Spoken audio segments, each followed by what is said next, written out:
Good morning, ladies and gentlemen. Should you enjoy unwholesome pleasure? What does organic intelligence have to say? What does Ayn Rand have to say? I'm Dr. Bakho, PhD, and let's get to it. I've moved to the next slide. I'm going to read it. I get pleasure from drinking, smoking, drugging, taking a lot of drugs, gambling, slutting, porn, orgies, sex workers, barely legal sex workers, hiring illegal immigrants in my sweatshops. I have sweatshops all over the globe, and I hire illegal immigrants for them at super low wages. I get pleasure from hiring illegal, barely legal sex workers, lowballing illegal, barely legal sex workers, cheating on my partner, running fight clubs, hunting, killing and eating animals, making fun of fat chicks, not helping others, and reading Ayn Rand. So this hypothetical person gets pleasure from all of these things. Should I enjoy all this pleasure? A lot of people would say no. Each of these actions is regarded as unwholesome by a lot of people. Unwholesome meaning bad for you, including your moral well-being. Buddhists are against a bunch of these. Animal rights people are against a bunch of these. Christians are against a bunch of these. Muslims are against a bunch. Many on the political left are against a bunch of these. Many on the political right are against a bunch of these. Enjoying the pleasure from unwholesome behavior, many say, makes you more likely to keep doing it. This feels really good. I want more. The more you enjoy the pleasure, say, from drinking, the more likely you'll keep doing it. So you need to switch to a virgin cocktail. And if that's not as pleasurable and you can't find any other less unwholesome substitute, then you have to practice resisting pleasure. You have to practice being uncomfortable. That's the wholesome thing to do. Resist pleasure so that you're more likely to trend towards wholesome action. According to organic intelligence, yes, there are times to resist pleasure. But what's distinctive to organic intelligence is its support in many cases for enjoying pleasure, even from behaviors that harm you or may seriously harm you, depending on how extreme you go with the behavior. Organic intelligence supports healthy, wholesome pleasure that's not too intense, very much in line with a lot of common opinion. What's distinctive here that I want to focus on is that it does support enjoying pleasure in many cases from behaviors that may be harmful, depending on degree. I wanted to look at that. So I've moved to the next slide here. I'll read the slide. The title is Why Enjoy Unwholesome Pleasure? And I have a list of three things. First, you're more likely to reduce unwholesome behavior. Two, you're more likely to pursue wholesome pleasure. And three, you're laying groundwork for moral thinking. The first two of these I'm drawing from organic intelligence. And the third, you're more likely to reduce unwholesome behavior. You're more likely to pursue wholesome pleasure. I'm drawing those from organic intelligence I'll talk through. And the third, you're laying groundwork for moral thinking. I'm going to bring in some Ayn Rand when I get to that point. All right, so say we have a guy who hires a lot of sex workers and it's causing him harm, financial harm, mental and emotional harm. He feels shame, self-hatred, loneliness, negative thoughts. I'm going to hell. And let's say physical harm. Maybe with the sex workers, he does a lot of drinking and drugs, intense drinking and drugs, and so there's possible harm to physical health too. And suppose he's done a lot of, he's tried a lot to not see sex workers. He's been to a lot of therapy and coaching, a lot of resist pleasure protocols, and nothing's worked, or it even got worse. The more he resisted, the more the behavior persisted. You know, what we resist persists. There's that phrase.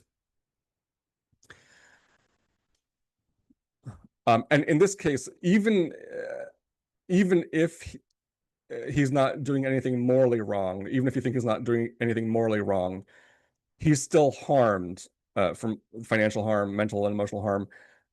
And one of the harms is that he thinks he's doing something morally wrong. All right. So what's the case for enjoying the pleasure with the sex workers instead of trying to resist? Let's get to the first point here. You're more likely to reduce unwholesome behavior. In this case, it's the behavior that he doesn't want, which is to hire sex workers. All right. According to organic intelligence, the less intensity there is around a behavior, the more choice there is around it. So when you're addicted to a behavior, when you keep going to that, despite trying to resist, it's because there's so much intensity around the behavior. Painful intensity and the intensity of pain relief. Same thing, pain, pain relief, pain, pain relief, pain, pain relief. There's so much intensity around that behavior. That's what reinforces the behavior. The attention is constantly drawn to that intensity. So the less intensity there is around a behavior, the more choice opens up around it. And more pleasure lowers intensity. If he's able to just enjoy, feel into, drink up the pleasure from seeing these sex workers and enjoy the time leading up to it. Am I going to do it today or not? Am I going to do it tomorrow? Whereas before he felt a lot of shame and resistance, if he can give into the pleasure leading up to it and during it, and afterward, let's say afterward he feels shame and loneliness and I'm going to hell, if you can actually lean into the afterglow, the pleasure from seeing the sex worker, the more pleasure he can get into before, during, and after, and always, anytime, the less intensity overall he'll have, because the intensity of pleasure is less intense than the intensity of pain, pain relief, pain, pain relief, pain, pain relief. Resisting pleasure, which he tried, let's say, for years and didn't work, resisting the pleasure kept the intensity up and thus the behavior up, because the attention kept going to the intensity and thus the behavior. So one reason, what's in favor of enjoying the unwholesome pleasure? The pleasure from the putatively unwholesome behavior. You're more likely to reduce the unwholesome behavior, in this case, the behavior that you want to reduce, because you're lowering intensity around it. Right. Let's get to the second point. You're more likely to pursue wholesome pleasure.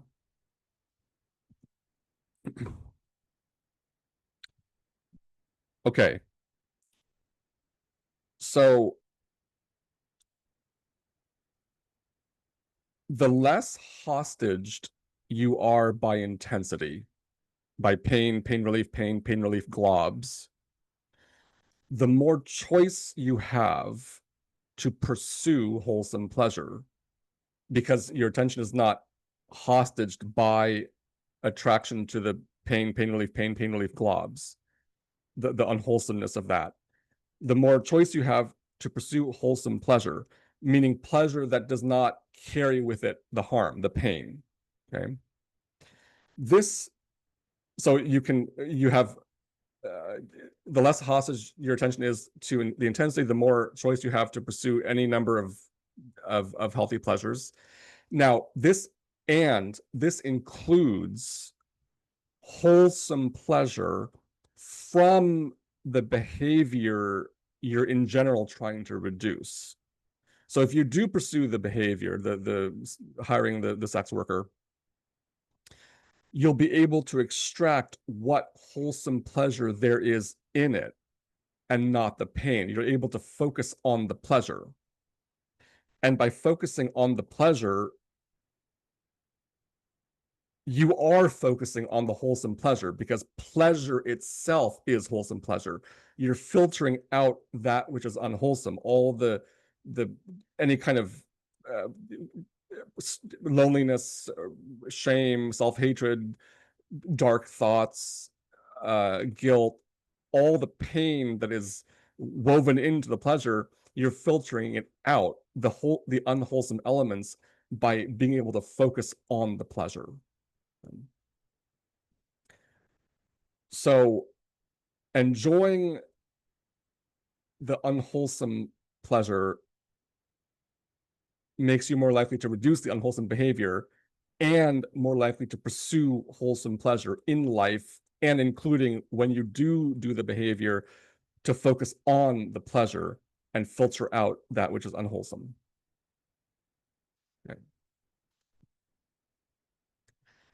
And the more pleasure you feel in general, the more you can use that as a compass to pursue even more pleasure in life and less pain. Now let me turn to the third point. You're laying groundwork for moral thinking. Here I want to bring in some Ayn Rand.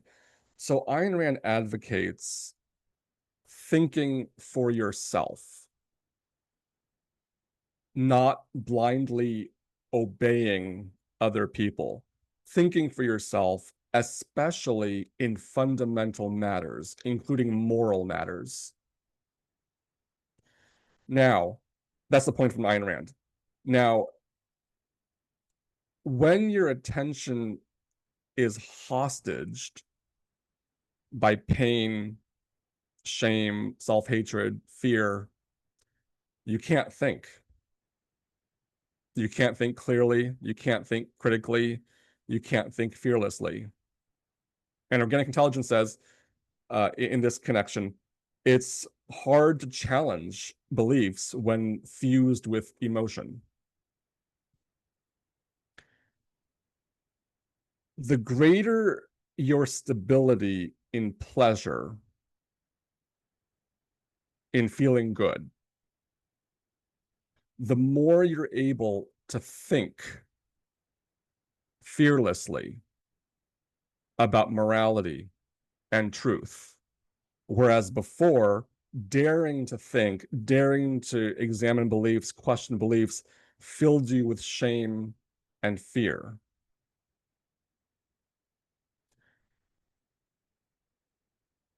I was raised to believe that pleasure is morally bad or morally suspect. Is that true? I was raised to believe that my genitals are inferior or shameful parts of my organism. Is that true? I was raised to believe that transactional relationships are inferior. Is that true? That they're immoral. Is that true? Why? To be able to think, especially about fundamental moral matters, requires that you're feeling comfortable. If you're hostage by shame, self-hatred, fear, pain, you will not be able to think. That will cripple your ability to think for yourself, especially in fundamental moral matters. All right, so why enjoy the unwholesome pleasure from organic intelligence? You're more likely to reduce unwholesome behavior. You're more likely to pursue wholesome pleasure. And bringing in some Ayn Rand, you're laying groundwork for moral thinking. Okay, thank you. And I hope you go enjoy some unwholesome pleasure.